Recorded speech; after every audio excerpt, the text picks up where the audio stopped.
আসসালামু আলাইকুম এভরিওয়ান। বহুরূপী ভালোবাসা গল্পে 7 নম্বর পার্ট। তো চলো বেশি কথা না কইয়া গল্প শুরু করা যাক। আপু টেবিল থেকে পানির মগটা নিয়ে আপু মুখ ধুয়ে দাঁড়িয়ে গেল। আমার দিকে তাকিয়ে আপু তার শরীর থেকে সমস্ত কাপড় খুলে বলল, দেখ আমাকে কেমন লাগছে। জানিস সেক্স করতে কতটা মজা লাগে? এই যে দেখ আমার শরীরে কত জায়গায় ট্যাটু করা আছে। তুই আমাকে বিয়ে করে নে, জীবনে তোর কোনো কাজ করতে হবে না, সারা জীবন আমি তোরে ইনকাম করে খাওয়াবো। আমি বললাম, তোরে বিয়ে করার চেয়ে বাজারের কোনো নষ্ট নারীকে বিয়ে করা অনেক ভালো হবে। তারা আর যাই করুক, তোর মতো পর্নোগ্রাফি ভিডিও তৈরি করে না। ছোট আপু এসে আমার উপর বসে বলল, আমার সাথে সেক্স করবি? তাহলে তোরে ছেড়ে দিব, যা, আমাকে তোর বিয়ে করতে হবে না। আমি আপুকে ঠেলে দূরে দিয়ে বললাম, এখন আমার হাত পা বাঁধা আছে, এজন্য তোরে কিছু বললাম না, নইলে তোরে আমি যে কি করতাম। তবে এটা মনে রাখিস, আমি একদিন তোর মুখে মুতে দিব সত্যি। আমার কথা শুনে আপু দাঁড়িয়ে থেকেই বলল, সে পরে দেখা যাবে, তবে এটা কিন্তু আমিও করতে পারি। তুই আমাকে চ্যালেঞ্জ করলি না, আমি তোরে বলছি আজকে রাতে তোর সাথে আমি এমন কিছু করব তুই ভাবতেও পারবি না। তোরে হাতেও মারবো না, পায়েও মারবো না, শুধু তোর সাথে একটা ভিডিও তৈরি করব, শুধু এই পর্যন্তই। হঠাৎ ভাই থেকে রাসেল ভাই আওয়াজ করে বলল, কি রে তোর হলো কি? দরজা খুলে দিব এখন?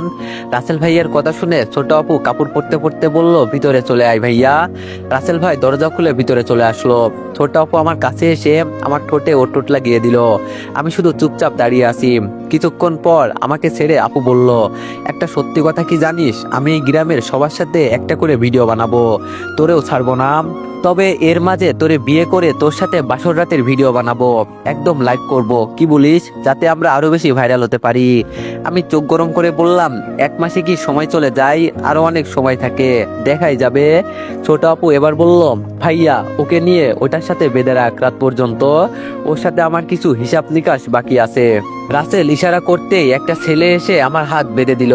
রাসেল আমাকে ধরে গাড়িতে তুলে আমার পাশেও বসে বলল, কি বলল আমার বোন তোরে? আমি দাঁত কেলিয়ে হেসে বললাম, তোর বোন বলছে আমি যেন ওকে রাস্তায় ফেলে সবার সামনে ধর্ষণ করি। আমার কথা শুনে রাসেল গাড়ির ভিতরেই আমাকে মারতে লাগলো। মারতে মারতে বলছে, শালা তুই আমার বোনের নামে খারাপ কথা বলিস? তোর এত বড় সাহস কিভাবে হয় আমার বোনের নামে খারাপ কথা বলার? আমি হাসতে হাসতে আপুর বলা পর্ন সাইটের নাম বললাম, ওখানে ঢুকে দেখ। তবে একটা কাজ করবি, মাঝে মাঝে তো পর্ন ভিডিও তুইও দেখিস, এখন থেকে তুই তোর বোনের পর্ন ভিডিও দেখবি। তোর বোন আবার পর্ন ভিডিও ভালো তৈরি করে। আমার কথা শুনে রাসেল চুপ হয়ে গেল।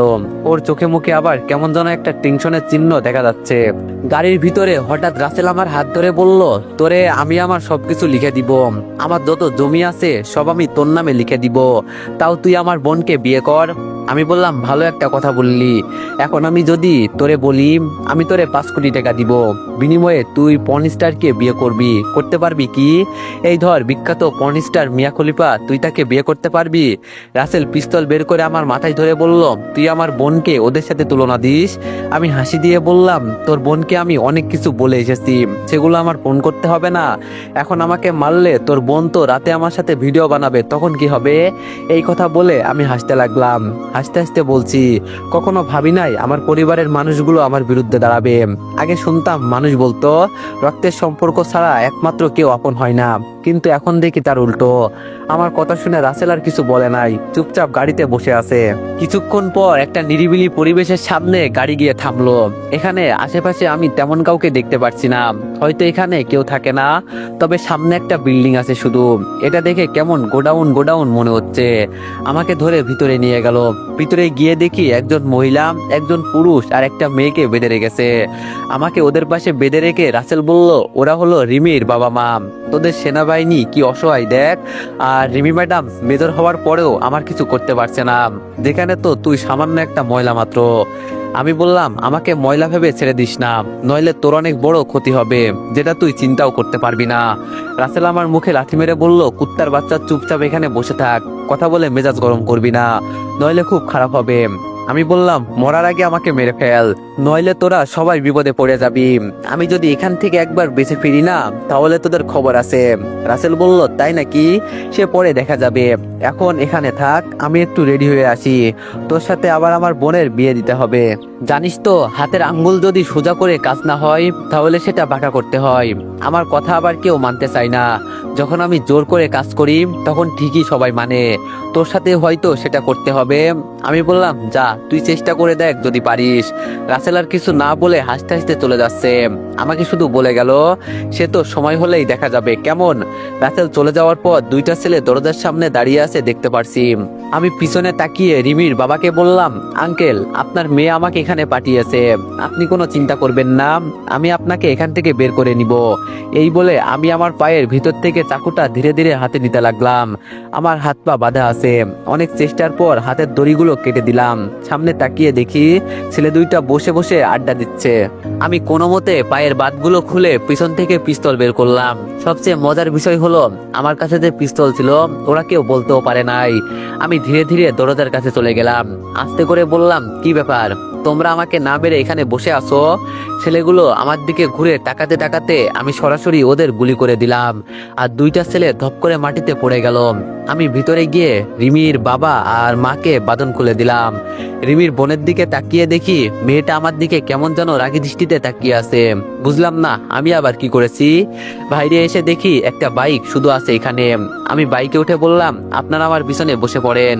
আমি বাইক চালাচ্ছি, আন্টি আর আঙ্কেল শুধু পিছনে বসলো।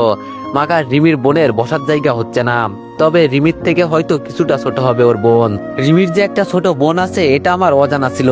রিমির বোনের বসার জায়গা হচ্ছে না দেখে বললাম, আমার কিছু করার নেই আপু, আমি একাই এই মিশনে আসছি, আপনার বোনকেও বলে আসি নাই, এজন্য কিছু আনা হয় নাই।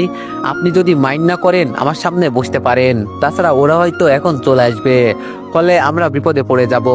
আন্টিও আমার সাথে বলল, ওকে তোর বোন পাঠিয়েছে, ও তোর ভাইয়ের মতো, তাড়াতাড়ি বসে পড়। রিমির বোন চোখ বন্ধ করে আমার সামনে বসে পড়লো। আমি যতটা পারি নিজেকে কন্ট্রোল করে বাইক চালাচ্ছি। কিছুটা সামনে যেতেই দেখি রাস্তায় আমার ক্লাসমেট সুমন দাঁড়িয়ে আছে। তবে সুমনের এক হাতে একটা পিস্তল আছে, ওর তো শুধু একটাই হাত আছে। চিন্তা করলাম রাসেল কখন এসে যায় এর কোনো হিসাব নেই, সুমনের সাথে পরে কথা বলা যাবে। এজন্য আমি একটু জোরে বললাম, সুমন তোর সাথে আমি পরে কথা বলবো নি, এখন আমাকে তাড়াতাড়ি যেতে হবে। সুমন আমার কথা শুনে বলল, রিফাত বাইক থামা, নইলে আমি কিন্তু গুলি করব। আমি আমার মতো বাইক চালাতে লাগলাম। আর আমি যখন কিছু বলবো তার আগে সুমন আমার বাম পায়ে গুলি করে দিল। আমি বাইক আরো জোরে চালাতে লাগলাম। সুমনকে আর দেখা গেল না। আন্টি পেছন থেকে বলল, বাবা তোমার পায়ে গুলি লেগেছে, হাসপাতালে যাওয়ার দরকার তোমার। আমি শুধু বললাম, আন্টি হাসপাতালে পরে আগে আপনাদের সুরক্ষিত জায়গায় পৌঁছে দিতে হবে। আমার বাম পাটা একদম অবশ হয়ে গেছে, ওখানে গুলি লাগার কারণে রক্ত পড়ছে। রিমির বোন আমার পকেট থেকে ফোনটা নিয়ে কাকে যেন ফোন করতে লাগলো। আর কিছুক্ষণ পর বুঝলাম ওর বোনকে কল দিয়েছে। আমি আর কিছু বলি নাই, চুপচাপ বাইক চালাতে লাগলাম। তবে আমি ভাবতেও পারি নাই সুমন আমাকে গুলি করবে। সুমন আমার ছোটবেলার বন্ধু ছিল, আর ও ভাবতেই মনটা খারাপ হয়ে গেল।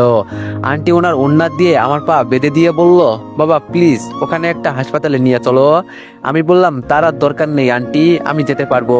আন্টি বলল, কিন্তু বাবা তোমার তো খুব ব্লাড বের হচ্ছে। আমি বললাম, কিচ্ছু হবে না আমার, চিন্তা করবেন না। অনেকক্ষণ জার্নির পর আমাদের বাসার পাশের একটা হাসপাতালের সামনে গিয়ে বাইক থামালাম। রিমির বোনকে ইশারা করে বললাম, আমাকে একটু ধরে ভিতরে নিয়ে যাও, আমি আর পারছি না। এই কথা বলে আমি বাইক থেকে নিচে পড়ে গেলাম। রিমির বোন বাইক সাইড করে রেখে আমাকে ভিতরে নিয়ে গেল। ভিতরে যেতেই ডাক্তার বলল, এটা পুলিশ কেস, আমরা এটা দেখতে পারবো না। আমি আমার আইডি কার্ড বের করে বললাম, এটা আমার কার্ড। আমার কার্ড দেখে সবাই রীতিমতো ভয় পেয়ে গেল আর তাড়াতাড়ি আমাকে ভিতরে নিয়ে গেল। ডাক্তাররা সবাই মিলে আমার ট্রিটমেন্ট করতে লাগলো। কিছুক্ষণ পর মাইক্রোর হর্নের শব্দ শুনলাম। আমি বুঝলাম যে রিমি ম্যাডাম এসেছে। কিছুক্ষণ পর ডাক্তার আমাকে বলল, আপনি এখন বিপদমুক্ত, তবে আপনার শরীর থেকে অনেক রক্ত বের হয়ে গেছে, এজন্য আপনার রক্তের দরকার। আপনার পরিচিত কেউ আছে কি? আমি শুধু বললাম, দাঁড়ান আমি দেখছি। কিছুক্ষণ পর রিমি ম্যাডামের আম্মু ভিতরে প্রবেশ করলো। আমি ওনাকে দেখে বললাম, আন্টি আপনি এখনো বাসায় যাননি? আন্টি আমাকে কিছু বলবে তার আগেই একজন নার্স এসে আন্টিকে বলল, আপনি বেডে শুয়ে পড়েন, আমি সব ব্যবস্থা করছি। আন্টি শুধু আমার দিকে তাকিয়ে বলল, আমাদের জন্য এত কিছু করলে আর আমি তোমার জন্য এইটুকু করতে পারবো না, এটা কি করে হতে পারে? আমি বুঝেছি আন্টি আমাকে রক্ত দিবেন। আমি শুধু একটা মুচকি হাসি দিয়ে বললাম, আপনাকে কি বলে যে ধন্যবাদ দিব আমি বুঝতে পারছি না। এভাবে কিছু সময় চলে যাওয়ার পর একজন ডাক্তার এসে বলল, এখন আপনি একদম পুরোপুরি বিপদমুক্ত। তবে কয়েকদিন একটু ছুটিতে থাকতে হবে, তাহলে আপনার পা তাড়াতাড়ি ভালো হয়ে যাবে। আর আমি এই বিষয়ে আপনার মেজরের সাথে কথা বলেছি। ডাক্তার এই কথা বলে বের হতেই রিমি ম্যাডাম সেনাবাহিনীর পোশাকেই ভিতরে ঢুকলো। আমি রিমি ম্যাডামকে দেখে মাথা নিচু করে বললাম, সরি ম্যাডাম, আমি দাঁড়াতে পারলাম না। রিমি ম্যাডাম কিছু না বলে একটা চেয়ার টেনে আমার পাশে বসে বলল, আমার অর্ডার ছাড়া তোমাকে মিশনে যেতে কে বলেছে? আমি বললাম, আসলে ম্যাডাম হয়েছে কি। এবার রিমি ম্যাডাম চোখ গরম করে আমার দিকে রাগী দৃষ্টিতে তাকিয়ে বলল, আমি কি বলছি এর উত্তর দাও। এখন যদি আমি রিমি ম্যাডামকে কিছু বলি তাহলে উনি কিছুই বুঝবেন না, এজন্য আমি মাথা নিচু করে চুপচাপ শুয়ে আছি। রিমি ম্যাডাম আবার বলল, আমার কথা না শোনার জন্য তোমার চাকরি যেতে পারে। এখন যদি আমি এটা করি। পাশ থেকে রিমি ম্যাডামের আম্মু বলল, মারে এটা করিস না, ও আমাদের বাঁচাতে গিয়েছিল, যা হয়েছে এসব বাদ দে, ওর কারণে আমরা আজকে বেঁচে ফিরে আসছি। আর তুই কি করলি? মেজর হয়েও তো আমাদের বাঁচাতে পারলি না। রিমি ম্যাডাম আন্টির কথার জবাব দিয়ে আমাকে বলল, এই ছেলে তুই কিভাবে জানিস যে আমার আম্মুকে ওরা তুলে নিয়ে গেছে? আমি বললাম, ম্যাডাম রাসেল আমার চাচাতো ভাই, আমাদের বাড়ি এখানে। রাসেলের বোনকে আমি বিয়ে করি নাই দেখে ও আমার বাবাকে মেরেছে। আমি কোনো একভাবে জানতে পেরেছি যে ও আপনার পরিবারকে অপহরণ করেছে। তাছাড়া ম্যাডাম আমি ছোটবেলায় আপনার পিছনে। রিমি ম্যাডাম আমাকে থামিয়ে বলল, এত কথা তোমার বলতে হবে না, সুস্থ হওয়ার পর আবার চাকরিতে ফিরে আসবা, তবে কোনো প্রকার দেরি চলবে না। আর আমার সাথে বিয়াদবি করার শাস্তি তো তোমাকে পেতেই হবে। রিমি ম্যাডামের আম্মু বলল, তাহলে তুমি কামাল সাহেবের ছেলে? আমি বললাম, জি আন্টি। আন্টি বলল, আচ্ছা এখন তোমরা থাকো কোথায়? আমি আমার বাসার ঠিকানা দিয়ে বললাম, আমাদের বাসায় যাবেন কিন্তু আন্টি। আন্টি রিমি ম্যাডামের দিকে তাকিয়ে বলল, খুব তাড়াতাড়ি আমি তোমাদের বাসায় যাব, চিন্তা করো না। রিমি ম্যাডাম দাঁড়িয়ে ওনার আম্মুকে বলল, আম্মু বাইরে গাড়ি দাঁড় করানো আছে, আমাকে এখন যেতে হবে। আমি ড্রাইভারকে বলে দিব তোমাকে বাসায় দিয়ে আসতে। এখন আমি গেলাম। রিমি ম্যাডাম চলে যাবে। তখন আমি বললাম, ম্যাডাম আমার চাকরি যাবে না তো আবার? রিমি ম্যাডাম আমার দিকে তাকিয়ে বলল, 10 দিন পর কিভাবে চাকরিতে ফিরে আসবা আমি এটা জানি না, যদি না আসো তাহলে তোমার চাকরি শেষ, আমার কিছু করার থাকবে না। এই কথা বলে রিমি ম্যাডাম বাইরে চলে গেল। আমি মনে মনে বললাম, এই মেয়ে কি রে ভাই, একটুও হাসে না, সবসময় কেমন যেন রেগে থাকে। তবে সবচেয়ে বেশি কষ্ট পেয়েছি রিমি ম্যাডাম আমাকে চিনতে পারে নাই। আমি ওনাকে আমার পরিচয় দেওয়ার পরও আমাকে চিনতে পারলো না, ভাবতেই মনটা খারাপ হয়ে গেল। আন্টি বলল, কি চিন্তা করো বাবা? আন্টির কথা শুনে বললাম, কিছু না আন্টি। আন্টি আমার মাথায় হাত দিয়ে বলল, আমার মেয়ের কথাই তুমি কিছু মনে করো না, ও সবসময় এমনই থাকে, এই একটু রাগী আর কি, তবে ওর মনটা অনেক ভালো। আমি বললাম, আঙ্কেল কোথায় আন্টি? আন্টি বলল, তোমার আঙ্কেল হয়তো রিমির বোনকে নিয়ে বাসায় চলে গেছে, আসো আমি তোমায় বাসায় পৌঁছে দিয়ে আসি। আমি বললাম, না আন্টি, তার আর দরকার নেই, কিছুক্ষণ পর আমি নিজেই একাই চলে যাব, আমি আমার বোনকে বলছি এখানে আসতে। আন্টি এবার আমার পাশে বসে আমার দিকে তাকিয়ে বলল, আমি যদি তোমার কাছে কিছু চাই তাহলে আমাকে কি তুমি ফিরিয়ে দিবে? আমি বললাম, কি যে বলেন না আন্টি, আপনি আপনি আমাদের মেজরের আম্মু, আপনি কিছু বলবেন আমি আবার কিভাবে ফিরিয়ে দিব বলেন? আমার কথা শুনে আন্টি একটা হাসি দিয়ে বলল, খুব শীঘ্রই আমি তোমাদের বাসায় যাব, তবে আমার মেয়ের কথাই কিছু মনে করো না, ও একটু এমন টাইপের মানুষ। আমি বললাম, আরে না আন্টি, আপনি কি যে বলেন, তবে আপনাকে আমার এখন ম্যাডাম ডাকতে হবে, কারণ আপনি আমাদের বড় ম্যামের আম্মু। আন্টি বলল, এইসব কখনো ডাকবে না, যেটা ডাকো ওইটাই ভালো, তবে আমি তোমাকে ছোটবেলায় অনেক জায়গায় দেখেছি মনে হচ্ছে, কিন্তু কোথাও যে দেখেছি এটাই মনে করতে পারছি না। আমি একটা মুচকি হাসি দিয়ে বললাম, আমি যে রিমি ম্যাডামের পিছনে ঘুরতাম তা আন্টি মনে করতে পারছে, কিন্তু আমাদের রিমি ম্যাডামের কি এইসব মনে হচ্ছে না, নাকি তিনি বুঝেও না বোঝার ভান করছেন? এর মাঝে আন্টি বিদায় নিয়ে চলে গেল। আমি ফোনটা বের করে মাইকে কল দিয়ে বললাম, রিয়াকে নিয়ে আমাদের পাশের হাসপাতালে চলে আয়, এই বলে ফোনটা কেটে দিলাম। এবার মাথায় 2 হাত ধরে চোখ বন্ধ করে চিন্তা করতে লাগলাম, সুমন আমাকে কোন কারণে গুলি করলো? ও আমার ছোটবেলার বন্ধু, কিন্তু ও আমাকে গুলি করতে পারলো? আমি জানি সবকিছু এলোমেলো হয়ে যেতে পারলেও সুমন সবসময় ঠিক থাকবে। দূর, আমি কি সব চিন্তা করছি? যেখানে আমার চাচাতো ভাই আমার বাবাকে ছাড়ে নাই, সেখানে আবার আমার কাছের বন্ধু কি? এইসব চিন্তা করতে করতে রিয়া আর মাই হাসপাতালে চলে আসলো।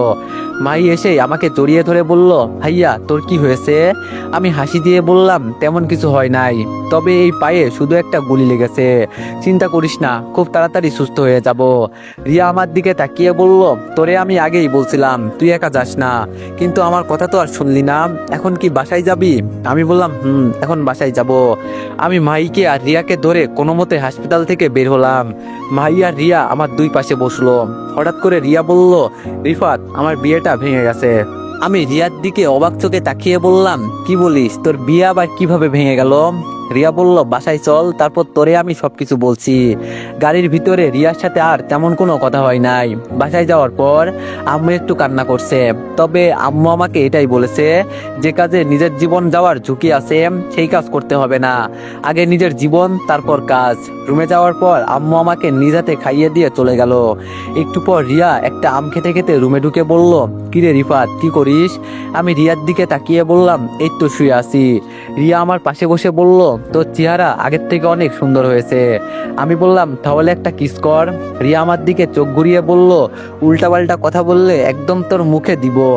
আমি বললাম, আচ্ছা বাবা, সরি। এখন তোর বিয়ে কি কারণে ভেঙে গেছে এটা বল। রিয়া বলল, ছেলে সরকারি চাকরি করে, সবকিছু ঠিকঠাক ছিল। তবে সেই দিন আমি লুকিয়ে ছেলের বাসায় গিয়েছিলাম, তবে গিয়ে দেখি সারা টাকলা হয়ে বিছানায় শুয়ে আছে, আর ওর মাথায় নকল চুল লাগানো। আমি কি টাকলা ছেলেকে বিয়ে করব বল? এজন্য সবার সামনে ওকে অপমান করে বিয়ে শেষ করে দিছি। আমি বললাম, ছেলে সরকারি চাকরি করে, মাথায় চুল আছে কি নেই সেটা দেখার বিষয় হলো, তোর তো টাকার দরকার। রিয়া বলল, আমি বুঝি টাকাকে বিয়ে করব? টাকা দেখে বিয়ে করলে জীবনেও বাচ্চার মুখ দেখতে হবে না। আমি বললাম, ও মা, আমি আছি কেন? তুই টাকা দেখে বিয়ে কর, বাকিটা আমি দেখব। রিয়া এবার রেগে বলল, তাই না? এই কথা বলে রিয়া আমাকে ইচ্ছামতো মারতে লাগলো। আমি রিয়াকে থামাতে গিয়ে ওকে জড়িয়ে ধরে বললাম, আমাকে ছেড়ে দে। রিয়া আমার কাছ থেকে ছেড়ে ওকে ছাড়িয়ে নিয়ে এক কথায় দাঁড়িয়ে আছে। আমি বুঝেছি ও লজ্জা পেয়েছে। আমি তাড়াতাড়ি ওকে সরি বলে বললাম, বাদ দে না এইসব, তুই আমার ফ্রেন্ড, তোকে আমি জড়িয়ে ধরবো না তো কে ধরবে? রিয়া বলল, আমাকে বিয়ে করবি তুই? আমি বললাম, ধুর রিয়া, মজা করিস না তো তুই। রিয়া বলল, তোর এইসব মজা মনে হয়? আমি রিয়াকে আমার পাশে বসিয়ে বললাম, চিন্তা করিস না, একজন গেছে তো কি হয়েছে, দেশে কি ছেলের অভাব পড়ছে? রিয়া মাথা নিচু করে বলল, আমি কি বলতে চেয়েছি তুই বুঝলি না রিফাত, থাক, তোর বুঝতে হবে না, তুই আমার একটা কাজ করে দিতে পারবি? আমি বললাম, বল কি করতে হবে, তবে আমি চেষ্টা করব।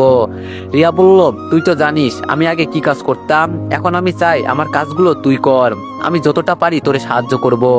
তোরে আমি এটাই বলতে চাই, আমার সবকিছুর দায়িত্ব তুই নিবি। আমি কিছুক্ষণ চুপ থেকে বললাম, দেখ রিয়া, আমার নতুন নতুন চাকরি হয়েছে, আমি আবার এইসবের ভিতরে জড়াতে চাই না, তাছাড়া আমি তো সময় পাই না। রিয়া বলল, সময় পেতে হবে না তোর, আমি কিছু লোক রেখে দিব, তুই শুধু ওদের বলবি কিভাবে কি করতে হবে, আর কিচ্ছু না। দেখ, কালকে একটা 3 বছরের বাচ্চাকে মেরেছে, আমি জানি ওরা কে, কিন্তু আমি কিছুই করতে পারছি না, কারণ আমি সবকিছু ছেড়ে চলে আসছি। আমি বললাম, আমাকে একটু সময় দে, আমি চিন্তা করে তোরে সবকিছু জানাবো। রিয়া আমার ঠোঁটে কিস করে বলল, তুই আমার বন্ধু, এটা কোনো বিষয় না। আমি আবার চোখ গরম করে ওর দিকে তাকিয়ে বললাম, তুই কিছু করলে এটা কোনো বিষয় না, আর আমি কিছু করলে এটা উল্টাপাল্টা হয়ে যায়। রিয়া দাঁত কেলিয়ে বলল, এটাই তো, তবে তোর মনটা খুব ভালো রিফাত, তুই অনেক ভালো একটা মেয়ে পাবি। আচ্ছা, তুই কি কাউকে পছন্দ করিস?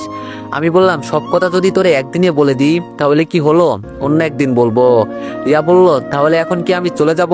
আমি বললাম, যা, আমি একটু ঘুমাবো। রিয়া বলল, আমিও তোর পাশে ঘুমাই। আমি বললাম, ঘুমাতে পারিস, সমস্যা নেই, তবে প্রেগনেন্ট হলে আমাকে আর দই দিবি না, আমি আবার ফ্রিতে। রিয়া বলল, লুচ্চা কোথাকার, তোর সাথে তো কথা বলাটাই আমার ভুল। আমি বললাম, দেখ রিয়া, আর যাই বলিস লুচ্চা বলবি না একদম, নইলে খুন করে দিব। রিয়া বলল, চারিদিকে রক্তের বন্যা, এর মাঝে শুধু আমি পড়ে আছি, পাশে ছিলি তুই, যাকে একটু ভরসা করে তোর হাত ধরবো বলে হাতটা বাড়িয়েছিলাম, কিন্তু সেই হাতটাই কেটে দিলি আমার। এত এত লাল গোলাপের মাঝে শুধু আমি ফুলের কাঁটাটুকুই পেলাম। হতে চেয়েছিলাম ভালো, আর হয়ে গেলাম খারাপ। সমাজ আমাকে বলে আমি খারাপ, কিন্তু আমার মনের ভিতর যে কি চলছে এটা কেউ বুঝতে পারে না। সবাই স্বার্থপর রে রিফাত, এই পৃথিবীতে কেউ কারো আপন নয়, সময় আমাদের সবকিছু শিখিয়ে দেয়। এই কথাগুলো বলে রিয়া কান্না করে দিল। আমি বুঝলাম না হঠাৎ করে ওর কি হয়েছে। আমি ওর হাত ধরে বললাম, হঠাৎ করে এইসব কথা বলে কান্না করে দিলি কেন, তোর কি হয়েছে রিয়া? রিয়া চোখের পানি মুছে দাঁড়িয়ে বলল, আজকে আমি আসি রে, তোর সাথে আমি পরে কথা বলবো। রিয়া আর কিছু না বলে রুম থেকে বের হয়ে গেল। কিছুক্ষণ আগে রিয়া কি সুন্দর হাসি মুখে কথা বলছিল, আর হঠাৎ করে ওর কি এমন হয়ে গেল যার কারণে ও কান্না করে ফেললো। আর এইসব কথাগুলোর অর্থ কি আমি কিছুই তো বুঝতে পারলাম না। ফোনের আওয়াজ শুনে আমার নজর গেল ফোনে। ফোনটা হাতে নিয়ে দেখি একটা আননোন নাম্বার। আমি মাঝে মাঝে অচেনা নাম্বারে কেউ কল দিলে কম ধরি, তবে আজকে কি মনে করে ফোনটা রিসিভ করলাম বলতেই পারি না। ফোন রিসিভ করতেই ওপাশ থেকে মেয়ে কণ্ঠে আওয়াজ এলো। যখন আমার জন্ম হয়েছে তখন আমি দুনিয়ার কিছুই ভালো করে জানতে পারি নাই, আর যখন থেকে আমি বড় হয়েছি বা কোনো ভুল কাজ করেছি তখন থেকে আমার বড় ভাই বলতো, তোর বিয়ে হলে তোর চাচাতো ভাইয়ের সাথেই হবে, তুই তো পালিয়ে চলে গেলি, তবে টেনশনে আমাকে রেখে গেলি। আমি তোরে কসম করে বলছি, 1 সেকেন্ডের জন্য হলেও তুই আমার হাজবেন্ড হবি, এবং এই 1 সেকেন্ডের অর্ধেক ভাগ করে আমি সেই সময়টা তোর সাথে এক বিছানায় কাটাবো, এবং আমি দুনিয়ার সকল মানুষকে দেখাবো যে তুই আমার স্বামী আর আমার সাথেই তুই বাসর করলি। আমি হাসতে হাসতে বললাম, আরে ছোট আপু যে, আর কি বললেন, আমাকে আপনি 1 সেকেন্ডের জন্য হলেও আমার হাজবেন্ড বানাবেন? আহারে মেয়ের কি শখ, আমি তার এলাকা থেকে পালিয়ে চলে আসলাম, আমাকে কিছু করতে পারে নাই, আবার আমাকে নাকি তার স্বামী বানাবে। একটা বুদ্ধি দিই, রাতে শুয়ে শুয়ে এইসব স্বপ্ন দেখবেন, তাহলে যদি পূরণ হয় আর তুই আমার সামনে পড়বি না, নইলে তো তুই জানিস আমি তোর কি করতে পারি। আপু বলল, তুই আর আমার কি করবি, যেখানে তোর প্রাণপ্রিয় বন্ধু টাকার জন্য তোর পায়ে গুলি করলো, আমি তো বলছিলাম তোরে যেন জায়গায় মেরে ফেলে, কিন্তু ও ভুল করে ফেললো। আমি বললাম, আপু মনে আছে আমি আপনাকে বলছিলাম মরার আগে আমাকে মেরে ফেলেন, নইলে আপনার যে আমি কি অবস্থা করব এর কোনো হিসাব নেই। আগামী 1 মাসের ভিতরে আমি রাসেল ভাইকে মেরে তোদের বাসার সামনে টুকরো টুকরো করে ওর মাংসগুলো রাস্তায় ফেলে রাখবো, যদি আমাকে আটকাতে পারিস তাহলে আটকিয়ে দেখা। আপু বলল, ইস এভাবে বলে না বেবি, আমি তো ভয় পেয়ে গেছি। হুমকি দিস নাকি ভয় দেখাস? দেখ তোর হুমকি শুনে আমি বিছানায় হিসু করে দিছি, এমনি রুমের ভিতরে পন ভিডিও করছিলাম, আর তুই সবকিছু নষ্ট করে দিলি। আমি বললাম, বাজারের নষ্টা মেয়ে তোরে আমি। আপু বলল, কি করবি, আমার গালে চুমু দিবি? বললাম, তোর মুখে আমি যখন মুতবো না তখন বুঝবি তোর সাথে আমি কথা বলে আমি আমার মুখ খারাপ করছি কেন। আপু বলল, কেন, আমাকে এই অবস্থায় দেখে তোর ভালো লাগে নাই? তুই যদি বলিস তো। আমি আর কিছু না বলে ফোনটা কেটে বন্ধ করে দিলাম। আমার মাথা যেন একদম ধরে গেছে এই মেয়ের সাথে কথা বলে। সিসি, একটা মেয়ে এতটা নষ্ট কিভাবে হতে পারে? সামনে থাকা দেয়ালে আঘাত করে নিজের রাগ কম করতে কন্ট্রোল করতে লাগলাম। এরে এরে আমার বোন বলতেও লজ্জা করে। ওর মুখে থুতু দিয়ে আমি বেশ ভালোই করেছি। মাইকে ডাক দিতেই মাই ভিতরে আসলো। আমি ওকে বললাম, আমার মাথায় একটু পানি দে, আমার মাথা গরম হয়ে গেছে। মাই আমার মাথায় পানি দিয়ে চুপচাপ বাইরে চলে গেল। এখন রাগ কিছুটা হলেও কন্ট্রোল হয়েছে। রাতে খাবার খেয়ে সবকিছু ভুলে ঘুমিয়ে গেলাম। সকালে দরজায়। তো এভরিওয়ান, নেক্সট পার্টের জন্য সবাই একটু বেশি বেশি লাইক আর কমেন্ট করে দিও। ধন্যবাদ।